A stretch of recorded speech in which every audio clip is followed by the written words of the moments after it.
Hi and welcome to E-ZTutoring. Today we are going to cover how to find the midpoint between two given points. Now, if you're not familiar with what a midpoint is, it's exactly what it sounds like. It's the middle point, midpoint. So in order to find a midpoint, all you need to do is follow the midpoint formula.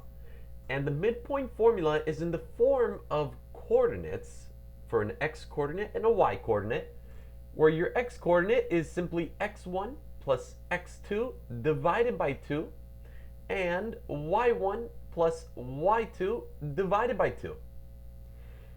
So let's suppose we have some coordinates here. Say problem number 1, we are given the coordinates 8, 3 and 16, 7, and we are asked to find the midpoint between these 2 points. You don't need to draw it out, you don't need to make a graph or anything. All you do is plug and play into that formula. So we will say this is our first coordinate, this is our second coordinate. So this one will be x1, the 8. This one will be x2, the 16. The 3 will be y1, and the 7 will be y2. Now, I know some people may be asking, how do you know which one is the first? How do you know which is the second? It doesn't matter. I could have said that this one is the first coordinate, just as long as I put x1 and y1. Some students make mistakes by putting x1 and y2 or vice versa. So as long as you stay consistent, it doesn't matter which one is your first and which one is your second. All right, so now we can go ahead and start plugging in. We need x1 plus x2. x1 plus x2, so that's 8 plus 16. 8 plus 16 divided by 2, comma, y1 plus y2.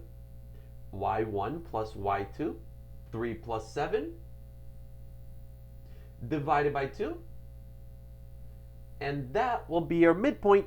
And now we just have to actually solve for this. So 8 plus 16 will give us 24. Divide that by 2, and that gives you 12. And 3 plus 7 is 10. Divide that by 2, and that gives you 5. So 12, 5 is the midpoint of these two coordinates. Pretty easy, right? It's not that bad. Like I said, all you have to do is plug and play. And this method of labeling your x's and y's can be very, very useful. All right, one last example. This one we're going to make it a little bit more complicated by using fractions.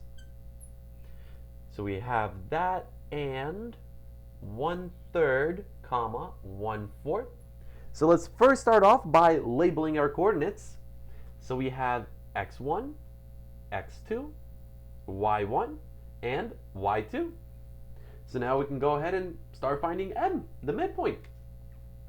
Midpoint is equal to x1 plus x2. So x1 plus x2, it's 1/2 plus 1/3.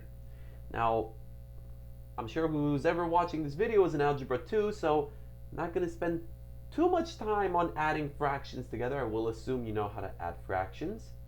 1/2 plus 1/3 will give us 5/6.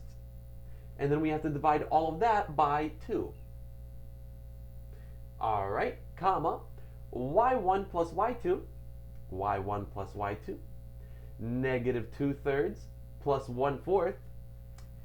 So this will be negative 5/12 divided by 2, Get out of the way so you guys can see that better. All right, so now all we need to do is simply divide these fractions by 2 each. Now, how do you divide fractions? This is also another topic that I'm going to assume you guys are familiar with, and that is keep, change, flip. Whenever you have a fraction over a fraction or a number, you must use the keep, change, flip method, which means you keep the numerator, change this into multiplication, and flip this. So this would end up becoming 5/6 times 1/2, which gives us 5/12. We do the same thing with this one, and that gives us negative 5/24. So this will be your midpoint of these two coordinates. Alright guys, I hope you understood this. Hope you feel more comfortable with it. If you guys ever need ACT or SAT help, be sure to visit my website, www.e-ztutoring.com. Thank you guys and have a good day.